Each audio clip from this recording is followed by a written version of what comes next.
Hello everyone, welcome back. So, as I'm sure you've noticed, we missed a week or so from Hauntober.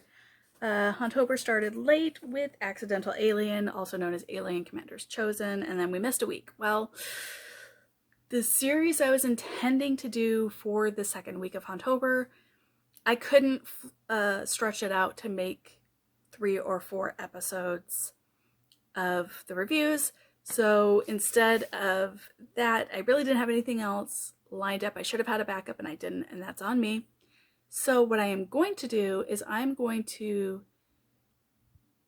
do something of a bonus review, I guess. It's going to be like a chit chat spoiler review. Like endings will be revealed, major chunks of storyline will be revealed. So because it's a series review, not just individual book reviews.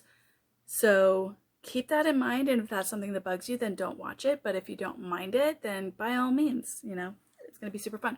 That'll either go up on the Saturday before Halloween or on Halloween itself. I haven't decided which. It might be a get ready with me chit chat spoiler review. I haven't decided that either. I mean, it probably won't, but you never know. It could be. That said, let's get into today's review. And we are starting off with yet another series from Nora Roberts. I think once we're done with this series, the only other Nora Roberts stories I'm really going to work on the channel for a while will be the McGregor series, and even that will just kind of break up over time. That said, let's get into this one. This is the return of Rafe Mackade. So trigger warnings for the story include assault, implications of a sexual assault, like a character intends to sexually assault somebody, but they don't get the chance to attempt it as of yet. Domestic abuse, and then also implications of hauntings, which is what makes this one paranormal for Hauntober. So the story takes place in Antietam, Maryland, which is a place that I've been pretty heavily affected by the Civil War, which is where we get our paranormal aspect from. As the title implies, it's about the return of Rafe Mackade, who is one of 4 Mackade brothers. The prologue starts with a flashback scene, him and his brothers going out to kind of raise hell throughout the town, and is right before he's getting ready to leave town. Both of their parents have passed away. He hasn't really been able to deal with his emotions on that, and he has to leave and find his way. And he is planning to never come back. And of course, chapter 1 is him coming back. So he's come back to Antietam. He has purchased what is known as the Old Barlow Place. After creating his own construction company, he bought the Old Barlow Place, which is a Civil War era mansion, which is said to be haunted, and he is intending to fix it up and use it as a bed and breakfast. I believe the intention is to hire somebody to run it because he has obviously his construction company. He hires our female lead, who is Regan Bishop. She is an owner of an antique store in town, and she also has a degree in interior design. He hires her to basically furnish the Old Barlow Place in a manner that would basically be like how it would be furnished back in the Civil War era, very clearly with some upgrades for modern amenities like restrooms and such. And he basically gives her carte blanche. He's like I get final say, but for the most part, just do what you want to do with it, essentially. And throughout the story, they develop feelings for each other and they start seeing each other. There isn't too much in the way of paranormal in this story. You don't get a whole lot. For the first couple, if I remember correctly, like you have some that have a little bit more than others, and it will progress as the stories progress. But you do get a scene where Regan is in the house and she gets a cold spot and she's kind of overwhelmed and kind of passes out. And that's really what we get for paranormal in this story. Being a first story, it does have to do a lot of world building, character development, not just for our main characters, but for other characters that are going to be coming up in future stories, and laying groundwork for future stories as well. That said, in no way does any of that detract from the actual story.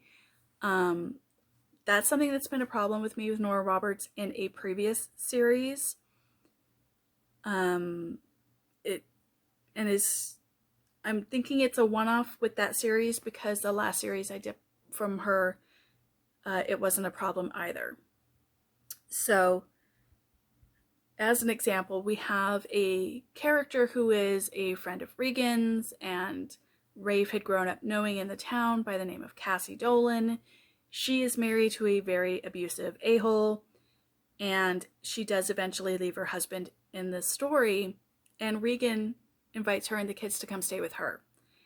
And rather than making it solely about setting up future stories, it's actually used in a way to develop Cassie as a character and the kids as characters in their own right, but also to help with the character development of our main characters.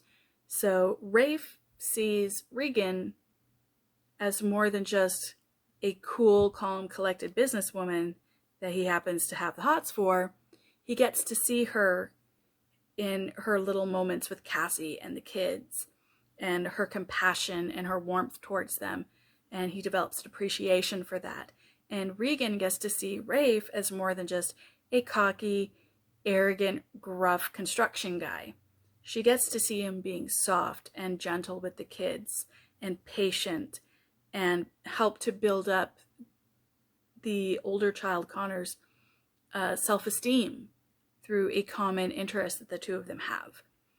So rather than being a detraction of the story, it helps to enhance the story, and also is able to bring in a little bit more in terms of backstory for the Mackade brothers themselves, because we get some things from Cassie because she grew up with them in town.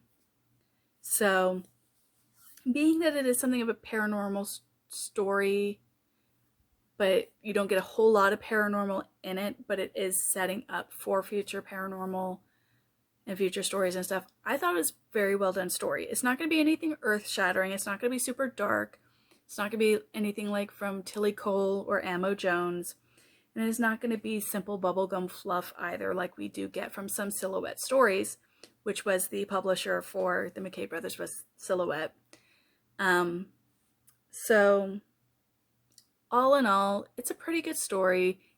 Nothing super, super duper great. So I'm kind of hovering somewhere in here on how I want to rate this. I'm going to rate this at a 3.3 out of 5 stars. Because again, it's well done, but it's not super heavy. And for a paranormal romance, you don't get as much paranormal in it as I personally would have liked. Then again, I also like a lot of paranormal stuff, so. So, I hope you enjoyed this review. I hope you look forward to the next review, which is going to be the next story in the series, which I believe is The Pride of Jared Mackade. So yeah, I hope to see you at the next review. And I hope you enjoy the rest of October. I look forward to seeing you all at the next one. Have a great day. Bye-bye.